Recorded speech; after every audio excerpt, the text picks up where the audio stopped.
What's your scariest hotel story? Viewer edition. Story 1. So this didn't happen to me necessarily, but I was there for it. This was back in 2017. I had just gotten a new job at a brand new hotel as a night audit, basically a front desk associate who runs all the numbers for the hotel overnight. I did that. It's usually a pretty quiet job, and I didn't normally see anyone until about 6 to 7 a.m. when guests were checking out early. This night, I was just effing around, making myself a white chocolate mocha, and suddenly this middle-aged dude walks in from off the street. I get excited because, again, I usually don't see people, and I give him a warm welcome and ask him if he could use a room for the night. He says he needs a room, and I'm just stoked to finally have a guest staying with us. So I ask his name for a valid form of ID and a valid credit card for incidentals, like if you want to charge snacks to your room or you steal pillows or something. Dude says, I want to pay cash for the room. And I tell him that's totally fine. When he checks out, he's more than welcome to pay cash, but we do need a card on file for incidentals per policy. He gets a little argumentative, I assumed because most middle-aged men get sussy when it comes to their card info, but he relents and gives me what I require to book him a room. I give him his key card and wish him a good night, and when he leaves the lobby, I'm back to rolling my rolly chair across the lobby as far as I can. An hour and a half later, 2 police officers show up. Naturally, I treat them like any guest, warmly welcome them, ask them if I can get them a room, etc., and they ask me if Mr. Middle-Aged Man checked into the hotel. At the front desk, legally, I'm not allowed to disclose that information on a normal basis, but they flashed their badges, and I told them that yes, Mr. Middle-Aged was checked into our hotel. They told me to call my manager as Mr. Middle-Aged was to be put under arrest, and I was just like, ugh, as I called my manager, who was at first peeved that I called him at 3 a.m., but as soon as I told him the cops were here to arrest a guest, he told me 10 minutes, hung up on me, and drove to the hotel to meet us. He has his master key with him as he escorts the cops to the room that Mr. Middle-Aged is in. I heard some door kicking and then a very loud pop, and I only found out secondhand what happened. Mr. Middle-Aged was wanted for the crime of beating his wife with lethal intent with a weapon, unsure what the weapon was to this day. And he thought he had killed her, but she was still alive and had their Google Home call the cops when he left. When he got to the hotel room, he deadbolted the door and apparently just sat in the room until the cops showed up, to which he pulled out a gun and put it in his mouth. Luckily, this guy was a dumb butt and ended up shooting through his jaw and ear instead of blowing his brains out, so they were able to take him to the hospital, stabilize him, and arrest him. Thank God I got the card number because we had to charge that credit card for the blood splatter cleanup, fixing the window because the bullet shot through his jaw, ear, and the window, and of course, repainting the room. I really hope the wife is okay, but that guy can seriously go to hell. As a former night auditor myself, you have definitely bested my creepiest hotel auditor story because holy crap, that's very intense. The most that I had is I had a guest who, he was already checked in when I got there, I think just before I arrived for my shift, and he was, calling up to the front desk a few times, just asking for strange questions. I don't remember what. This was literally over 20 years ago. But yeah, just asking some kind of weird questions, and I was just like, oh yeah, no, oh no, the bar isn't open. It's 2 a.m. Stuff like that. And then I eventually get a call that's like, oh, hey, this is the police. Do you have such and such a guest staying? And I was like, not supposed to reveal the information. Could I get badge number, this and that, And then I was like, yeah, he is staying. Oh, can you tell us what room he's in? I can. Why? He has been calling around to people, telling them how he's going to cut his penis off. And I was like, oh my God, he's in this room. Please stop him. And they did. Happy ending? Story 2. I went to a hotel, sorted out my clothes for the next day, had a shower, got changed, then walked about 100 meters to have a few drinks at the pub. Was there for only 1.5 hours, then walked back to my room and closed the door, then sat on my bed watching TV, with that being the only light in the room. Suddenly, I heard panting, then saw a dog walking from where the door was. It was a great-looking, solid English Staffordshire Bull Terrier and friendly as hell. So I leaned over to give him a pat while wondering how he got in my room. As I got close to his head, he simply disappeared in front of me. As I've had experience with the paranormal, this didn't really faze me. When we left the next morning, I casually mentioned about the dog. Turns out that his owner was sleeping in that room one day and had a heart attack, and that the dog stayed outside that room till it died. All this happened 23 years ago. Seems like the dog is still entering the room to check on people and never caused any problems. Except for one guy that apparently didn't like dogs and went to literally kick him out of the room. His leg went through the dog, then he broke a toe when his foot hit the wall instead. Story 3. Always listen to locals if they tell you an area isn't safe. I live in Cape Town now, but grew up in Pretoria, South Africa, for those who don't know. Once when I was younger and living in Pretoria, I came across this elderly German couple walking around Sunnyside just after sunset, a not very safe area. If you know, you know. They were wearing their travel backpacks and heading to a candy vendor on the street. Those people often work in regards to the illicit substance trade and with other unsavory syndicate activities, especially if they're posted in a low pedestrian trafficked area. I was luckily on the right side of the road and stopped in front of them, asked them where they were going, and gave them a lift. Apparently other locals told them to not walk around there, but they didn't listen. Nearly lost it, but politely advised them to listen to locals about bad areas, otherwise they might end up victims of a mugging or just disappearing. I hope they're doing okay, though, and wizened up in their travels. Story 4.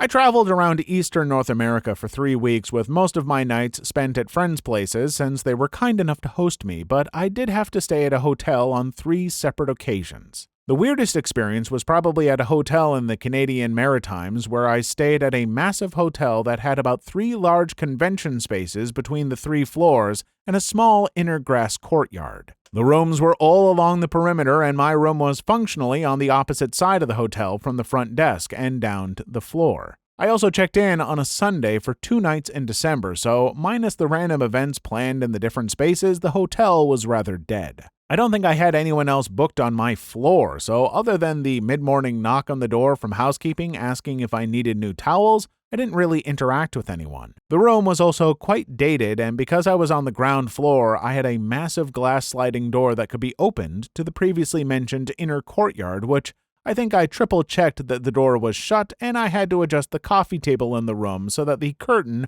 would completely cover the glass. At least I had the hot tub to myself. I don't know why, but that does sound creepy. Like, you would think it'd be nice. It's like quiet hotel, it's the winter, ground floor, but no, I don't want it to be really quiet in the hotel and for me to also have a big glass patio door that's just facing out into the desolate cold. Like, that just feels like something's gonna happen.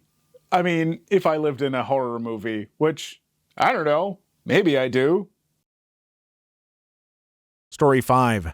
As a former Wingate Pharmacy School dropout, I can definitively say that many anti-malarial drugs can do way more than just cause strange dreams. Some are known for causing outright hallucinations, sometimes bad enough to affect a person's ability to function. Plus, hallucinations can easily be influenced by others. These are sometimes called shared hallucinations/delusions. Basically, someone else says or does something to suggest or prime a hallucination in another person, or both parties shared an origin experience earlier, like an odd woman on the street, and took subconscious note of her, so they both experienced hallucinations involving an odd woman. Story 6. As a person who lives in Nicaragua, if you ever come here, run while you still can. The spiders are fast and they smell fear and have a lust for blood. One of the more common ones I come across is called the Araña pica caballos, which roughly translates to horse stinging spider. By the name, you already know those mother effers are no good to mess around with. Last time I saw one, it was at the side of my bed, and craphead was around 20 centimeters long. You know, I ran out squealing, and then I came back and got a big butt Raid bottle and emptied it on the effer. Scorpions are also a problem, but not as common as the big eat crap and die spiders, although they are strangely attracted to toilets. I swear around half of my scorpion encounters have been in public toilets. Food's cheap, though. God damn it. So the original video, there was a story about these big awful spiders in Nicaragua and everything, and yep, good. So glad to have the confirmation about all these big, just awful spiders. 20 centimeters, it's so big, it's so many. Oh, I'm sorry, Nicaragua. I'm just sorry. Story 7. Not a hotel, but a cabin my family stayed in once when I was about 13. The whole time we stayed there, the dog kept throwing up and peeing inside the cabin. He was an adult and fully potty trained by this point, and he'd never acted like that anywhere else before or since. At first, we thought, okay, maybe something in here smells weird to him. Then my sister took a shower, and when she got out, she saw "Welcome to Stabbin' Cabins Number 1" written in the fog on the mirror. Other weird little moments happened while we were staying there, but those two were the main things. Story 8. I used to work in hotels, learned how to check for bed bugs. Every time we stay in a hotel, the first thing I do is lift up the mattress and check for bugs and or blood spots. Use the luggage rack so your luggage doesn't sit on the floor.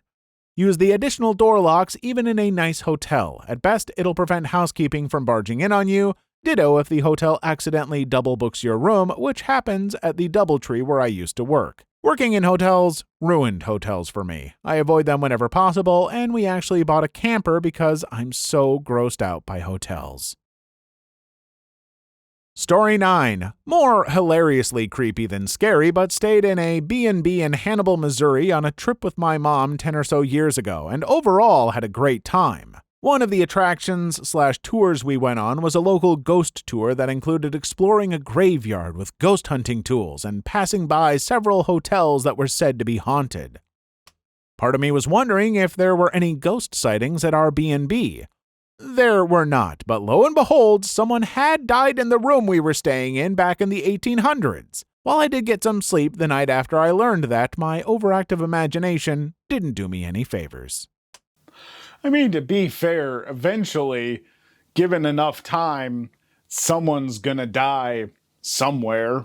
A building can only exist for so long before someone's gonna die in it. There's so many people, and 1800s, that's over 100 years. Yeah, someone died there, sure. That's not scary, that's just mortality. And that's not scary at all. Story 10. Regarding Story 19 from the original video, this is long. Something kind of related to this happened to me when I was 12 or 13. My family was at an aquarium in Arizona, and we were just leaving. We took some pictures earlier, and my parents wanted to print them out. So, since they were taking forever, I was walking around waiting when I wanted to get back to the group, and as I was walking back, a mentally unstable woman punched me in the throat. I stumbled back more out of shock than pain as my family came over. The lady at the side of her, who as a kid I assumed was her friend, but now I realize she was her helper. Anyway, that took me by surprise. It was literally almost the saying, you open the door and someone punched you in the face. Story 11. Australian here. I was 7 at the time, and we just moved to Brisbane and decided to drive from our place there to visit family in Sydney for Christmas. We decided to stop overnight halfway in Coffs Harbour at a motel. I'm drifting off to sleep and feel movement at the blanket tucked into the wall, which wakes me up. I turn the light on just in time to see a massive huntsman spider scuttle up the wall from the side of the bed. I scream, everyone wakes up, lights go on, huntsmen everywhere. There's like 8 of these monsters in various places around the room. My mom grabs my brother and I and out of the room while Dad runs to reception and returns with bug spray and the reception guy with a can of his own. The dude couldn't believe what he was seeing. They sprayed, we changed rooms. The next morning we got a free breakfast and half of our money back. Well, congratulations, Australia. You've joined Nicaragua on the list of countries that I'll never be able to visit now because I just can't. I can't handle it. I know that you have those spiders there, and I hate it, but I was still like, you know what, though? It's Australia. There's so much going for it. I love Australia so much. I want to go there. But then you tell me you're in a room and there were 8 of them in one room? That's not okay. That's too many spiders per person.